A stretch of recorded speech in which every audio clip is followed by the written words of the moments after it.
bid into those capacity markets the capacity from PV systems. And I did not know that, even though I am the chairman of FERC. I learned something every day, that you actually could bid into PV capacity. Now, it's not easy. There's a lot of hoops that you've got to go through, but it is possible. So ultimately, these two markets do recognize that there is capacity benefit from putting in a DG PV system into those markets, and not only recognizes it, but has a structure and a way to pay for it.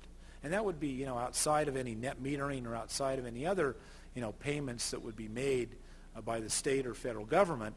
This is a legitimate recognition of the value of the capacity that PV system brings to that market, and it's recognized by the ability of those entities to bid into those capacity markets and get actual capacity payments every month from those markets. I thought that was remarkable and something I think we all ought to look at, and all of you in the solar industry ought to think about from a standpoint of how you may be best served by market structures in the areas that you're doing business.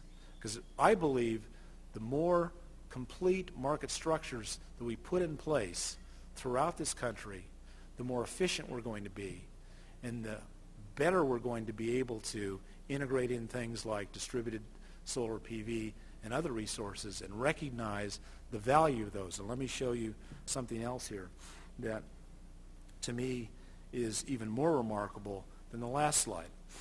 This is a slide of an analysis done by a corporation called Gradient out of North Carolina.